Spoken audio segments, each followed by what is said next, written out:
How to deposit cash in Lloyds bank account. Hey guys, welcome back to our channel. So today we're going to discuss about depositing any cash or money in Lloyds Bank. So now let's get started.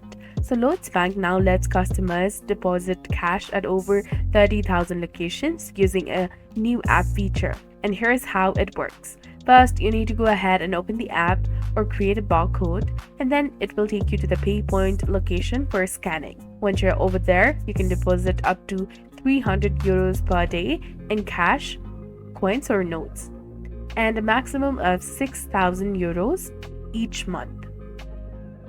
Lloyds states that they are the first bank to provide this service, and the money will show up in your account within minutes.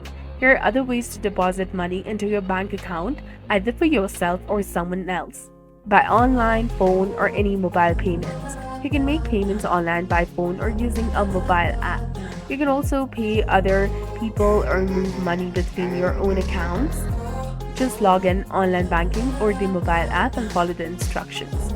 If you're doing it in person, you can go to a counter and deposit cash directly into your account. And if it's a cash machine, many banks have ATMs that accept deposits. So simply follow the on-screen prompt and insert your cash, and you can also transfer funds between accounts or pay others at the branch. Remember to bring your debit card for the verification. Transfer between two Lloyds Bank personal accounts are instant, and transfer to other banks are sent as faster payments, which typically arrive within 2 hours. And if the other bank does not accept faster payments, it may take until the next business days. So that's it for this video. I hope you found it helpful. If you did, please like, share, and subscribe. Thanks for watching.